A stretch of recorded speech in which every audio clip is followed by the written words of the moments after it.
राम राम मंडळी, कशा आहात सगळे? पुन्हा एकदा स्वागत आहे तुमचे माझ्या मिनी ब्लॉगमध्ये. तर आज दिवसाची सुरुवात माझी क्लासपासून झाले. ज्यांना माहिती नाही त्यांच्यासाठी क्लास म्हणजे मी स्टाफचं काम करते पार्ट टाईम, त्यामुळे मी क्लास बोलले. आणि मी आज माझं डोकं दुखत होतं कारण माझी आज तब्येत खराब होती, त्यामुळे मी स्वेटर पण घालून आली होती कारण मला थंडी वाजत होती, त्यामुळे कारण माझी बॉडी पेन करत होती. आणि मी सोबत गोळी पण आणली होती कारण जर बरं वाटलं नाही तर गोळी खायला. आणि तसंच झालं, बरं तर वाटलं नाही, त्यामुळे मी गोळी वगैरे खाऊन घेतली. तोपर्यंत माझं एक पार्सल आलं क्यूटचं. जर तुम्हाला हा पार्सल हवा असेल तर मी त्यांची इन्स्टा आय डी टॅग करते, फ्लफी ब्लूम करून त्यांची इन्स्टा आय डी आहे. पटापट जाऊन तिथून ऑर्डर करू शकता. आणि माझी फ्रेंड पण आली होती. आणि मग नंतर मी घरी वगैरे गेली.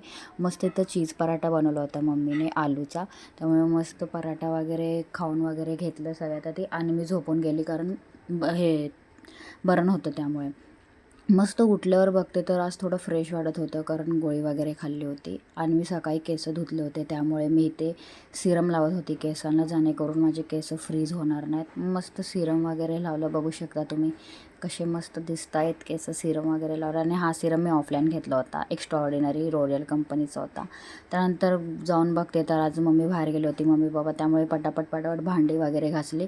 आणि नंतर देवबत्ती केली होती. खूप पॉझिटिव्ह वाटत होतं भाई देवबत्ती केल्यानंतर. आणि आज होतं नागपंचमीचं त्यामुळे इथे ते जे महाराष्ट्रीयन आहेत त्यांना माहिती आहे, नागपंचमीच्या आदल्या दिवशी जेव्हा असतं त्याला हे बांधतात गळ्यात 2-3 दिवसासाठी. तरी मला जास्त माहिती नाही, बट ते असतं काहीतरी.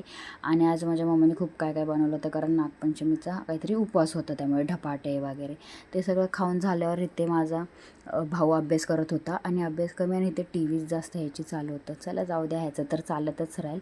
तुम्ही माझा ब्लॉग सबस्क्राईब करायला विसरू नका, जर केलं नसेल तर पटकन करा. चला भेटू अशाच एका न्यू ब्लॉगमध्ये. Bye bye.